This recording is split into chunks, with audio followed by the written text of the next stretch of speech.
Pozdravljeni! Na razpis za podelitev občinskih priznanj za leto 2010 in za naziv častni občan občine Ormož in plaketo občine Ormož je prispelo 6 vlog, vendar je občinski svet na svoji drugi seji dne 6. decembra sprejel sklep, da se v letu 2010 podelijo bronasta, srebrna in zlata plaketa občine Ormož. Podelitev priznanj je potekala na slavnostni seji 23. decembra. Ta je tradicionalno potekala v grajski dvorani, kjer je zbrane najprej pozdravil župan občine Ormož Alojz Sok. Čestital ob praznikih in se dobitnikom priznanj zahvalil za požrtvovalna dejanja, ki so jih pripeljala do najvišjih občinskih priznanj. Sledil je bogat kulturni program, ki so ga pripravili dijaki ormoške gimnazije. Zapeli so, zaigrali in odrecitirali nekaj lepih misli na pot državnemu prazniku, dnevu samostojnosti in enotnosti. Priznanja zasluženim občanom sta podelila župan občine Ormož Alojz Sok in predsednik komisije za priznanja in odlikovanja Jože Cajnko. Bronasto plaketo občine Ormož je prejel Franc Hergula iz Cvetkovcev 54, srebrno Marija Caf iz Ivanjkovcev 4, zlato pa je prejel Ivan Švajgl iz Ormoža. Vsem dobitnikom priznanja veliko pomenijo. Lahko si mislite, da to pomeni vsakomor, ki je deležen te časti in da ga predlagajo za tako visoko priznanje, kot je moje. Sem seveda zelo počaščen in obljubam, tako kot sem že povedal, da dokler bo še zdravje, bom še delal in z veseljem to delam, kar sem tudi do sedaj naredil. Veliko, zato ker so moji sovaščani videli moje delo in so me pač predlagali.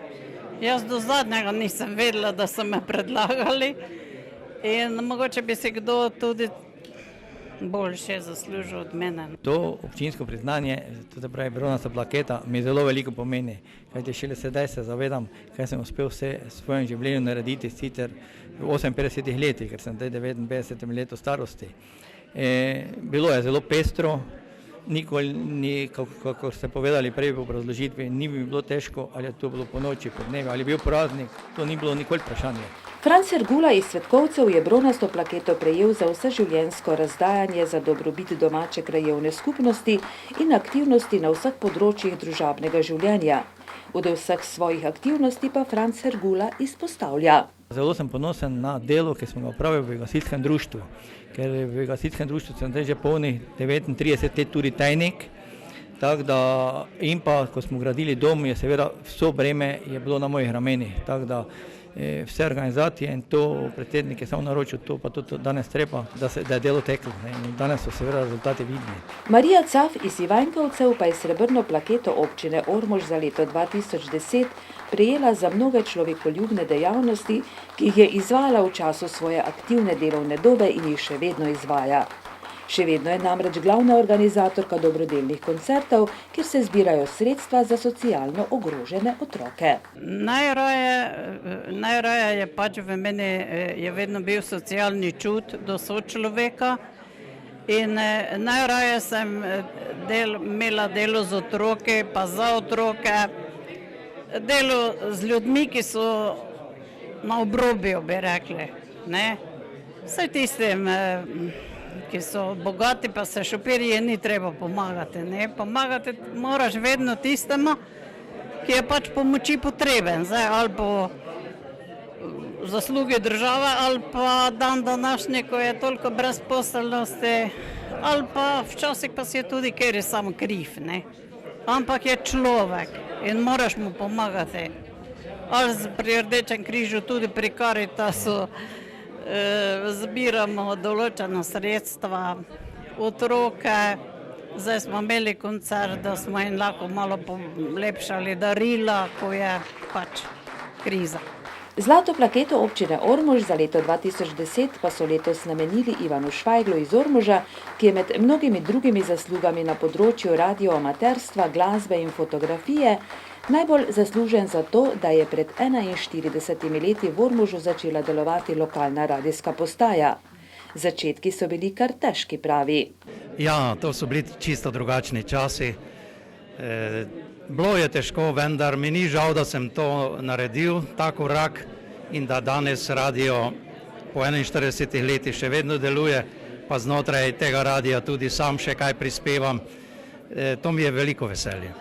Ste bili kar drzni, bi lahko rekla, da ste sploh začeli. Kje pa ste si kakšne izkušnje pravzaprav nabirali? Ja, to je najbrž res, ja, da je ravno radijska dejavnost bila meni na kožo pisana že od mladih let. Kot 15-letni fant sem si že takrat naredil sprejemnik in radijska tehnika me je vedno privlačevala, tako da je Radio Ormož tistega daljnega leta 1969 zaživel prav po zaslugi idej. Pravzaprav ne vem, kdo je dal to idejo, vendar jaz sem bil tisti, ki sem jo uresničil. In pravim, meni je radijska dejavnost že od nekdaj blizu in to se pozna tudi zdaj v tretjem življenjskem obdobju. Iz gradu so se zbrani potem odpravili v Dom kulture, kjer je v nadaljevanju potekala občinska proslava ob dnevu samostojnosti in enotnosti. Slavnostni govornik je bil župan Alojz Sok, sledil pa je koncert godalnega kvarteta Rožmarinke. Na Silvestrovo dopoldne je bilo 6. novoletno srečanje obmejnih služb Slovenije in Hrvaške na sredini Dravskega mostu. Kljub 6 stopinjam pod ničlo je srečanje potekalo v toplem prijateljskem vzdušju. Letos so bili gostitelji srečanja hrvaški cariniki. Že 6. leto zapored so se na Silvestrovo dopoldne na sredini Ormoškega mostu čez Dravo srečali predstavniki obmejnih služb Slovenije in Hrvaške. Razen uslužbencev mejnih prehodov Ormož in Otok Virje so se srečanja udeležili tudi župan občine Ormož Alojz Sok, tajnica Ormoške občinske uprave Mateja Zemljak, načelnik občine Cestica Mirko Korotaj, predsednik občinskega sveta Cestica Ivan Hohnjec, namestnik načelnika občine Cestica Josip Borak in svetnik varaždinske županije Darko Majhen. Načelnik občine Cestica Mirko Korotaj je v svojem nagovoru izpostavil dobro sodelovanje med občinama Cestica in Ormož, kar se tiče projekta razvoja turistične cone. Iz fonda Evropske unije pa je trenutno v realizaciji projekt, v katerem sodelujejo razen občine Cestica tudi po ena občina iz Slovenije, Madžarske in Nemčije. Sicer pa se mu zdijo najpomembnejši nadaljnji dobri odnosi med ljudmi živečih ob slovensko-hrvaški meji. Pa prije svega je dobro, da kontakt ljudi koji u stvari nikad nije bio prekinuti i dalje bude nastavljeni. Dobro je, da stike med ljudmi, ki so vedno bili dobri, ne bodo prekinjeni. Tudi sodelovanje med lokalnimi upravami sigurno vpliva na boljše odnose med vladama Hrvaške in Slovenije, glede na to, da imamo še kar nekaj odprtih meddržavnih vprašanj. Dobro sodelovanje na lokalnih ravneh pa sigurno lahko prispeva k temu, da se bodo ovire čim prej premostile. Tudi na gospodarskem področju se lahko veliko naučimo od Slovenije in sodelovanje z Ormožem in sosednjimi občinami, sodelujemo z 10 slovenskimi občinami, pripomore k temu, da se tudi praktično pripravljamo tako z zakonodajo kot drugače na uspešen vstop v Evropsko unijo. Gospodarstvo in ostale oblike života mogli uspješno ući u Evropsku uniju. Dobro sodelovanje je potrdil tudi župan občine Ormož Alojz Sok, ki je poudaril, da je občina Ormož vključena v skupni projekt, s katerim bo omogočena izgradnja namakalnega sistema.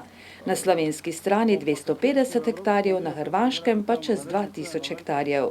Sicer pa je Alojz Sok povedal. Ta most je bil pred 20 leti dejansko neko prizorišče spopada za samostojno Slovenijo, ampak danes po 20 letih seveda lahko ugotavljamo, da je v okviru novo nastalih držav tako Slovenija kot Hrvaška uspešna država in da nas dejansko povezujejo, bi rekel, skupni cilji življenja na skupnem prostoru in če se tako srečamo, to seveda pomeni, da so ti stike navezani in da lahko ljudje, ki se vsaj enkrat na leto na takšen način dobijo skupaj, da lahko tudi po drugih projektih sodelujejo. Mi recimo smo v tem trenutku prijavljeni na en projekt v okviru projekta IPSO z razvojno agencijo Čakra. Gre pa, da na hrvaški strani in pa pri nas na slovenski strani se v okviru tega projekta poskušajo pridobiti sredstva za širitev namakalnega sistema. Pri nas gre za 250 hektarjev, na hrvaški strani pa za približno 2000 hektarjev. Se pravi, to je skupni nastop, da bi lahko bili uspešni pač pri črpanju evropskih sredstev, ker Evropska unija take skupne projekte tudi podpira. Jaz mislim, da bomo v prihodnje mogoče tudi našli kakšen skupni projekt za reko Dravo, predvsem, ko bo tudi odločeno o meji na tem področju, ki je še vedno, bi rekel, nedoločena in bo predmet tega arbitražnega sporazuma, ki je sedaj pač bil pri nas na referendumu sprejet. In kot veste, bomo mi tudi nekako tu zagovarjali, da bi ta meja ostala takšna, kot je bila v preteklosti. Zbrane sta pozdravila tudi Darko Novak, vodja carinskega oddelka Otogvirje, in Mira Lah, vodja carinske uprave Murska Sobota izpostava Središče ob Dravi, ki je kot veleva tradicija v Dravo vrgla tudi carinsko kapo. Letos je namreč na vrsti bila kapa slovenskih carinikov. Lansko leto je obred opravil hrvaški carinik Ivan Vočanec. Sicer pa sta tako Darko Novak kot Mira Lah povedala, da obmejne službe dobro sodelujejo. Mogu reči, da dolgogodišnjim radom na carini... Glede na moje dolgoletno delo na carini, lahko povem, da dobro sodelujemo. Do sedaj nekaj problemov ni bilo. Tesno sodelujemo poslovno, pa tudi zasebno imamo dobre odnose.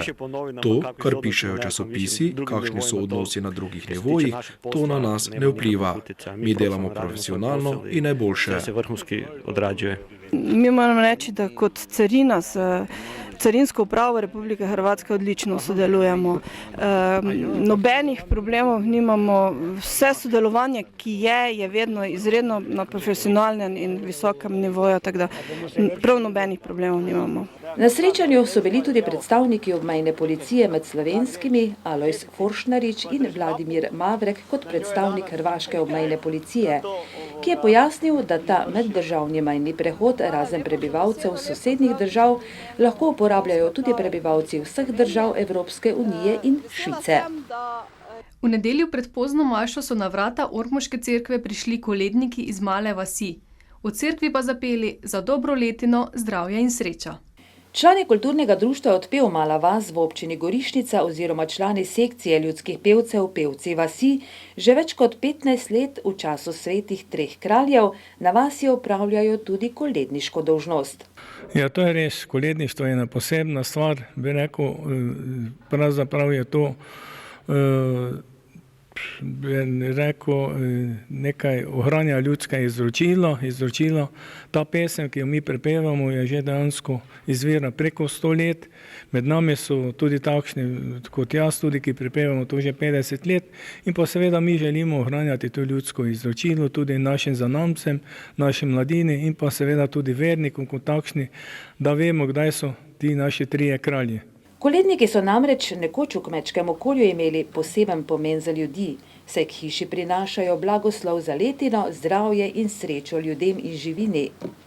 Koledniki zapojejo pred vrati, pesem je vsebinsko povezana s izročilom praznika. Sestavljena je iz pozdrava, opisa dogodka, ki so ga poročali, sprošnje za dar, dobrih želja in iz pozdrava.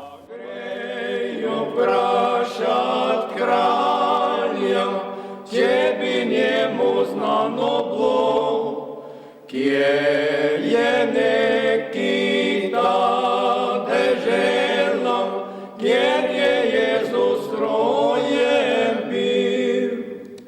Kralj Herodes dve srditi, da nič glasa ne dobi. Koledniki iz Male vasi so letos v Ormožu bili prvič, sicer pa so v svojem okolju v času praznikov nepogrešljivi. Ja, res je, mi prepevamo v naših krajah že, kot so to pri Fari v Gorišnici, Sveti Mariti Gorišnica, Markovci in pa seveda tudi Skopolje širše, že več let. Bi rekel, in smo želeli tudi to našo predstavitev prenesti tudi v občino Ormož oziroma v to farno cerkev in tem faranom, tako da tudi oni nekako vejo, da se pač ohranja to ljudsko izročilo in pa tudi, če treba z nami zapoja to pesem. Zvezdo zagledijo, trije kralji modri vsi, dalje pota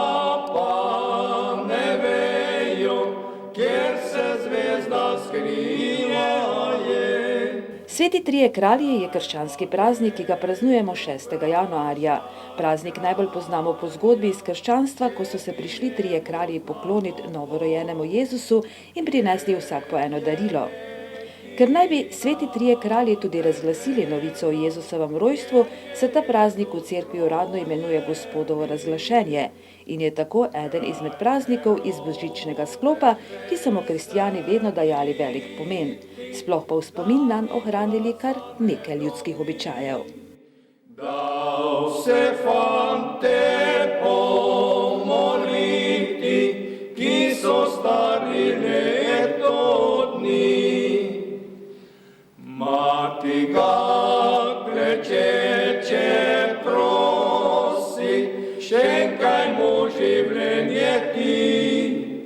Desni roki meč držeči, z njim prebode mu srce. Zdaj pa vam vsem skup želimo eno lepo lahko noč in vas Jezusu zročimo, mi pa gremo svojo pot. In vas Jezusu zročimo, mi pa gremo svojo pot. To naj bo za svete tri kralje.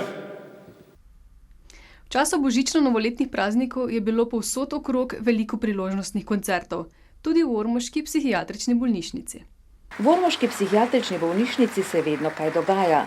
Razen temeljite obnove bolnišnične zgradbe s častitljivo zgodovino, dograditev, rekonstrukcij in podobno, se v bolnišnici posebej razdajajo tudi za sodobne vsebine in pristope k najboljšim metodam zdravljenja.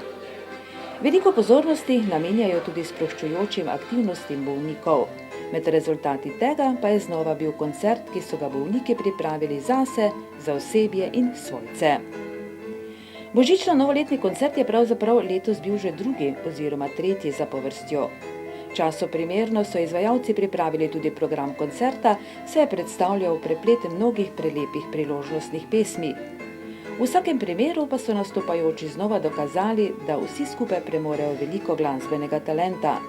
Koncert je namreč bil prijetno doživetje za vse, ki so mu imeli priložnost prisluhniti.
Tako kot vsako leto 28. decembra je Pihalni orkester Ormož tudi letos pripravil novoletni koncert.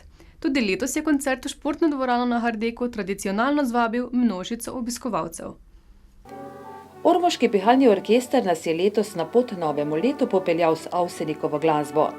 Koncert je sicer bil posvečen 20. obletnici odločitve slovenskega naroda za življenje v samostojni državi.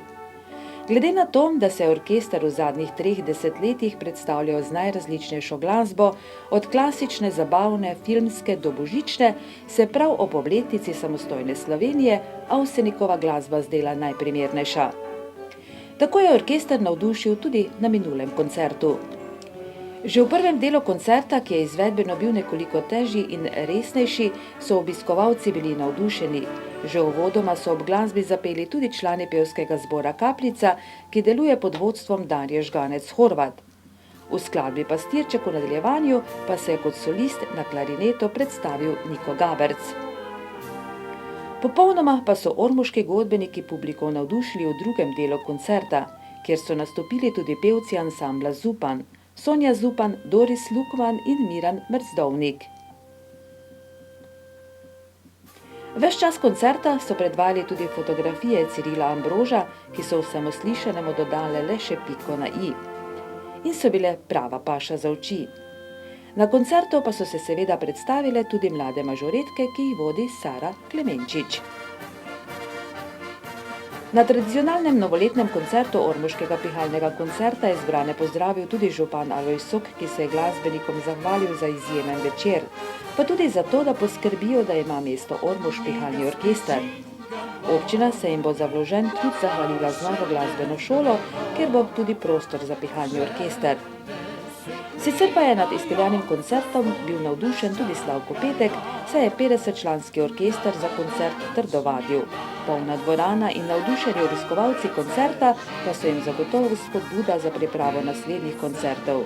Tudi 34. novoletnega 28. decembra 2011. Šesti dan, pravi naše družbe, naše pročiš, da zaspan.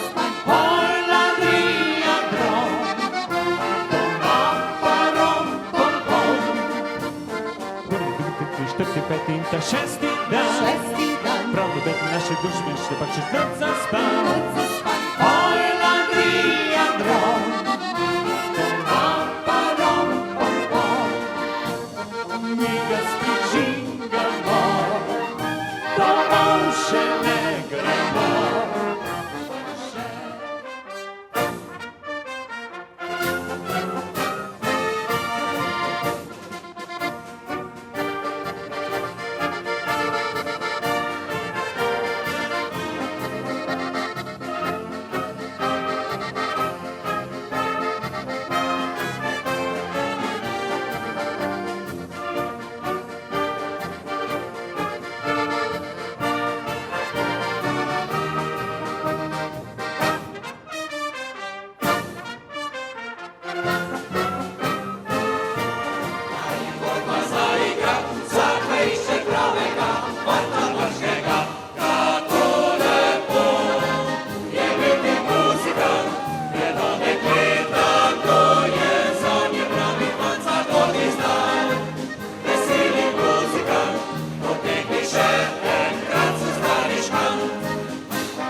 Pa še spomin na tradicionalno božično zgodbo.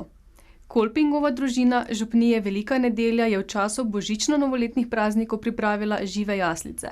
Predstava je bila na ogled 25., 26. in 27. decembra. Znana zgodba o rojstvu Jezusa se je v organizaciji in na pobudo Kolpingove družine dogajala na območju za Elizabetino hišo v Veliki nedelji. Pri projektu je sodelovalo skoraj 80 ljudi, poleg 13 glavnih igralcev so bili še ostali, ki so igrali pastirčke, duhovnike, vojake, vaščane in konjenike.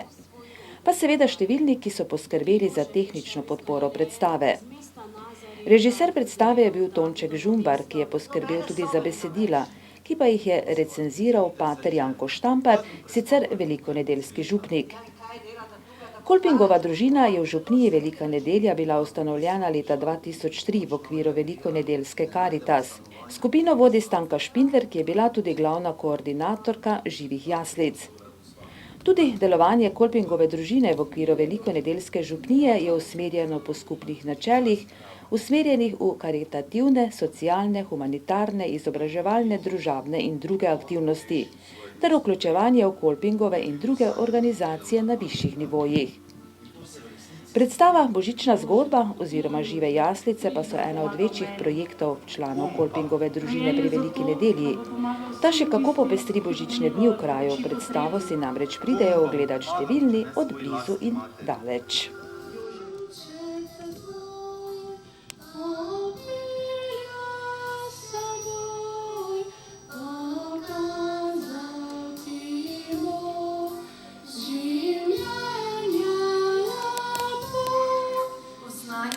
Vam veliko veselje, ki bo za vse ljudi.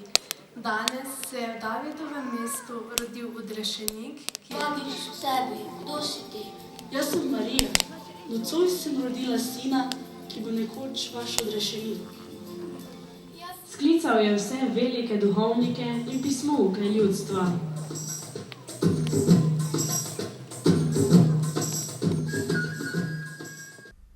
Sledi pregled zadnjih športnih dogodkov. Med drugim smo obiskali božično-novoletni turnir v rokometu za mlajše selekcije, kjer so ponovno blesteli Jeruzalemčki. Obiskali smo tudi mladinsko reprezentanco Slovenije, ki se je nahajala na pripravah pri Veliki nedelji in v Ormožu.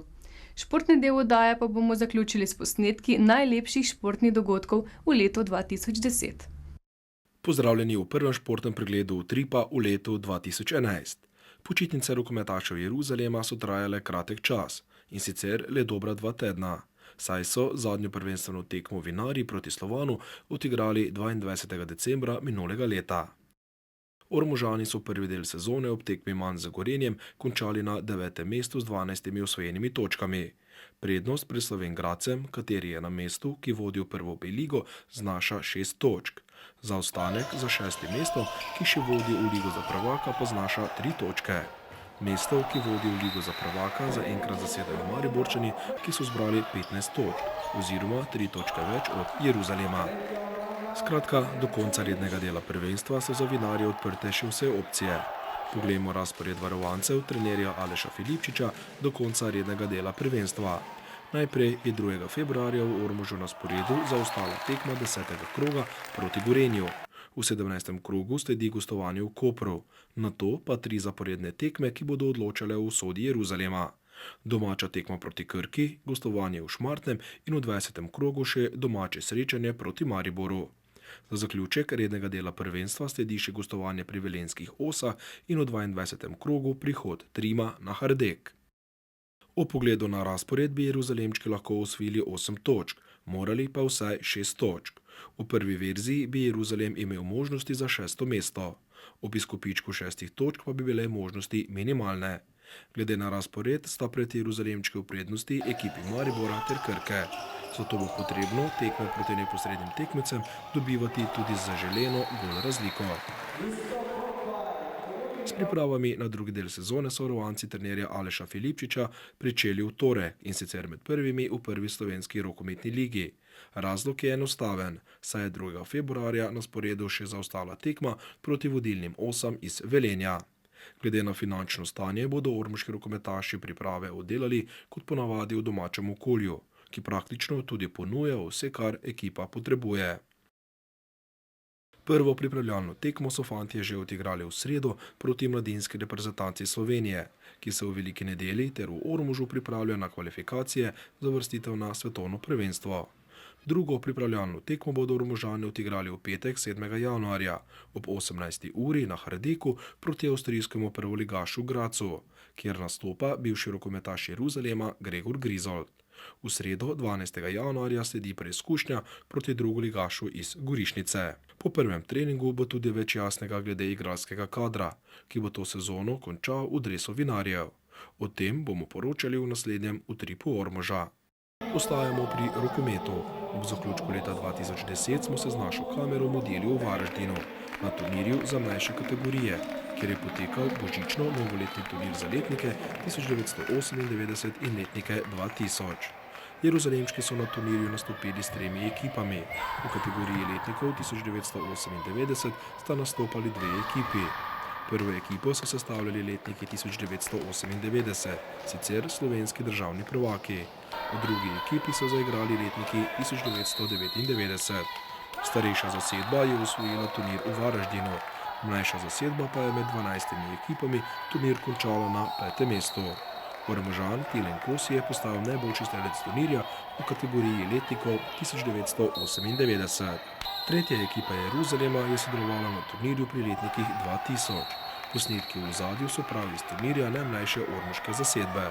Pod vodstvom trenerjev Iztoka Luskoviča in Nejca Havlasa je ekipa odigrala 7 tekem in zmagala 5-krat ter doživela 2 poraza. Pred začetkom turnirja so za glavne favorite veljali prav Jeruzalemčki, vendar po odsotnosti nekaterih obolenih fantov je 3. mesto bilo najvišji možen dosežek. V predtekmovanju so edini predstavniki Slovenije izgubili proti sovrstnikom Čakovca za 6-5. Ob gol razliki 47-3 pa ugnali ekipe Novega Marofa, Preloga, Zagreba in Vidovca. V zanimivem polfinalu, pravzaprav v finalu pred finalom, so se zgostitelji držali do izida 7-7. V zaključku tekme pa je več sreče in znanja imel Vartek Sopromladek, ki je slavil z izidom 11-7.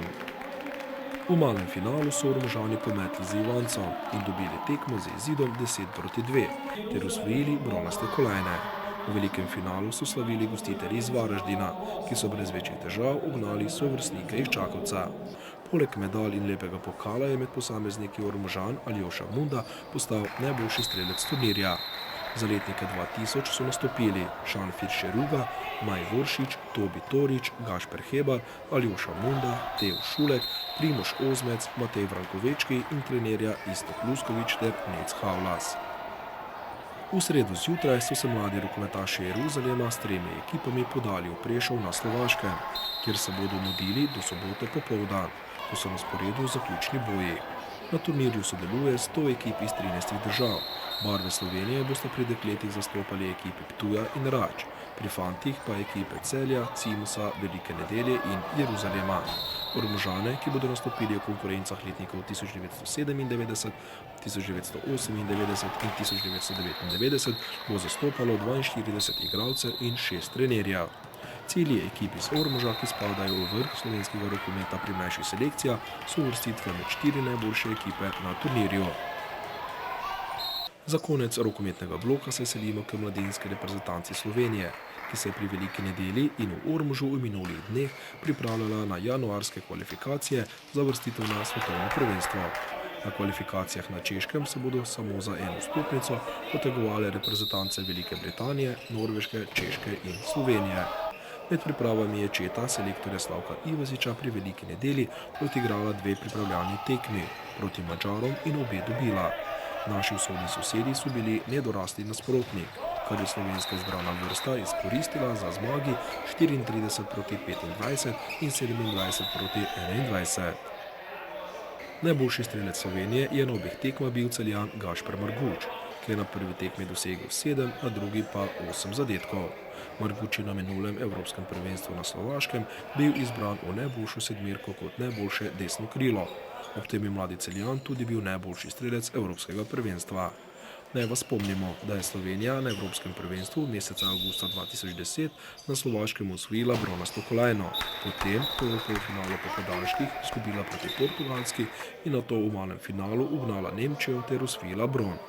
Cilj slovenske izbrane vrste na kvalifikacijah od 7. do 9. januarja je seveda jasen: osvojiti prvo mesto v skupini in se uvrstiti na svetovno prvenstvo v Grčiji, ki bi bilo za sedanjo generacijo vrhunec nastopov v tej starostni kategoriji. Nadaljujemo z futsalom. Po enomesečnem premoru bodo sezono nadaljevali drugoligaši z 10. krogom igranim med 5. in 8. januarjem. Ekipo Tomaža v soboto 8. januarja ob 20. uri čaka gostovanje v Velikih Laščah.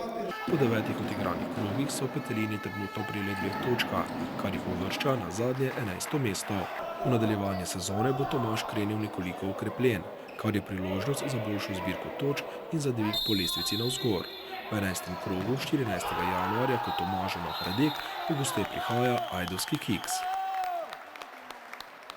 Za današnji zaključek pa si oglejmo nekaj najlepših trenutkov v letu 2010.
Toliko v prvi oddaji v novem letu, ki je glede na ponovoletne dni bila še praznično obarvana. Z upanjem, da ste v novo leto zakorakali polni novega elana, vas vabimo k ogledu oddaje tudi čez teden dni. Pa srečno!